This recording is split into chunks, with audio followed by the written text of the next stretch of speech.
Il y a un prophète quelque part là-bas en ville, ah non, à cette église.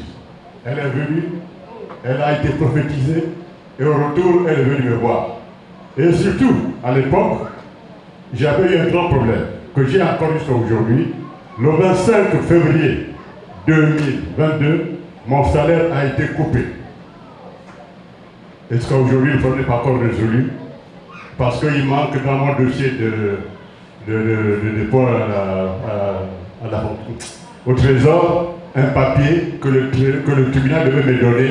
Après cet événement, le tribunal est rentré dans la grève, donc je n'ai pas encore eu ce papier pour avoir ma pension. Donc on avait ce problème dans la famille, et il y avait aussi le problème de santé. Il m'a dit, ah non, dans cette église, on va entendre tu vas entendre ce que le prophète va te dire. Et quand je suis venu ici, c'est la menace de mort. L'homme de Dieu a dit, tu es menacé de mort. Et ça a perduré à tel point que j'ai invité les hommes de Dieu le jeudi 29 juin chez moi, et ce qu'ils ont vu, c'est terrible. C'est des choses bizarres qui habitaient avec nous, mais qui sont en train de partir. Donc, dans leur vision, je suis menacé de mort, je peux dire que j'étais menacé de mort, et qu'il fallait que je fasse tout pour être attaché à Dieu. Et le dimanche 2 juillet, après le culte, je suis reparti à la maison. Mon petit frère m'appelle pour dire, tu es revenu de l'église? Je dis oui, je suis déjà rentré, je suis en train de me déshabiller. Je suis à la maison. Dis donc, j'ai reçu ici un policier, un brigadier chef-major, qui est venu me voir pour demander où on te pleurait. Parce que depuis 3 jours, on parle de ta mort. Mais ils ne savent pas où te pleurer. Je dis, ah, mais comme on se parle, le moment n'est pas encore revenu. Je suis vivant. Mon témoignage, c'est pour dire que l'homme de Dieu qui est ici nous dit souvent que la bénédiction n'a jamais été précédée par la bénédiction. Il m'a fallu que mon salaire soit coupé. Il m'a fallu que je sois malade pour que mon épouse m'invite à venir dans cette église. Et en venant dans cette église, j'ai trouvé la bénédiction et je m'y suis attaché en posant plusieurs questions. Vous avez vu comment j'ai pompé ici, là, l'homme de Dieu, vous répondez à toutes les questions. Peut-être qu'il y en a encore, mais ça va venir. Donc je viens, c'est pour dire aux gens que ce qu'il dit, c'est la vérité. Nous sommes menacés, j'étais menacé de mort. Même hier, les 2 hommes de Dieu ont encore fait, les serviteurs de Dieu ont encore fait le 2e tour. Ils ont vu chez moi un cadavre enroulé avec un paille blanc. Je n'ai plus eu peur parce que quand j'ai parlé de mon problème de pension au prophète, le prophète m'a dit, reste tranquille, tu es dans la victoire. Et lorsque le prophète a parlé sur cette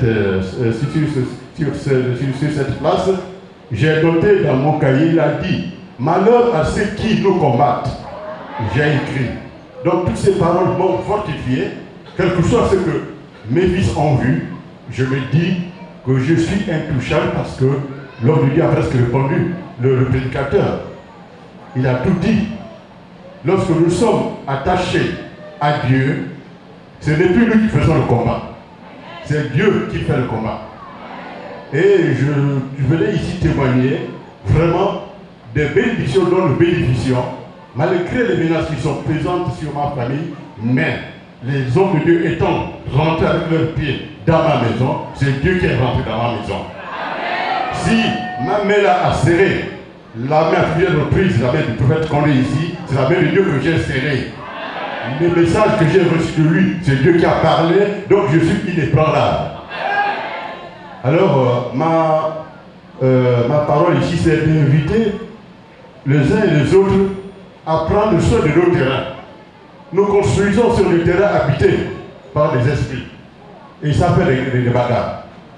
Si je vous raconte ce qui se passe dans ma maison, on va prendre une journée, puis une semaine. Mais je me résume à ce qui se passe actuellement. La paix revient dans ma maison parce que ma maison est habitée par le Saint-Esprit, par Jésus-Christ lui-même. Pour terminer, pour ne pas rester longtemps, quand j'ai commencé ici à parler, j'ai dit que c'est mon épouse qui m'a amené ici. Et je voudrais mettre les femmes à l'honneur en vous rappelant la parole prononcée par une femme que le prophète Élie a rencontré. C'est la veuve de Sarepta. Elle a dit à Élie, il est dit dans 1 Roi 17, verset 24, et la femme dit à Élie, je reconnais maintenant que tu es un homme de Dieu, et la parole de Dieu dans ta bouche est vérité. Moi aussi, étant venu ici, dans l'église du prophète Condé, je me dis que je reconnais que le prophète Condé est l'homme en qui Dieu s'est incarné, et que tout ce qu'il dit est vérité et paix. Que le nom de Dieu soit glorifié et que cet homme soit honoré comme nous l'a demandé. Donc quand nous avons des moyens, quand j'aurai des moyens, je n'hésiterai pas à faire ce que l'Église, dont l'Église a besoin. Je crois en Dieu, mon problème va être résolu. Si le tribunal n'était pas en grève, j'aurais déjà eu mon papier.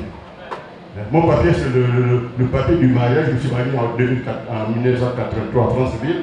Et ce papier a eu de petits problèmes. Et pour le refaire, le maire m'a dit, de toi à moi, ce collège, je ne peux pas te le refaire si tu ne passes pas par le tribunal. Donc, quand je vais passer par le tribunal, j'aurai ce papier, mon dossier de la pension va être traité rapidement. Parce que ce dossier a déjà reçu l'onction du prophète. J'attends ce papier.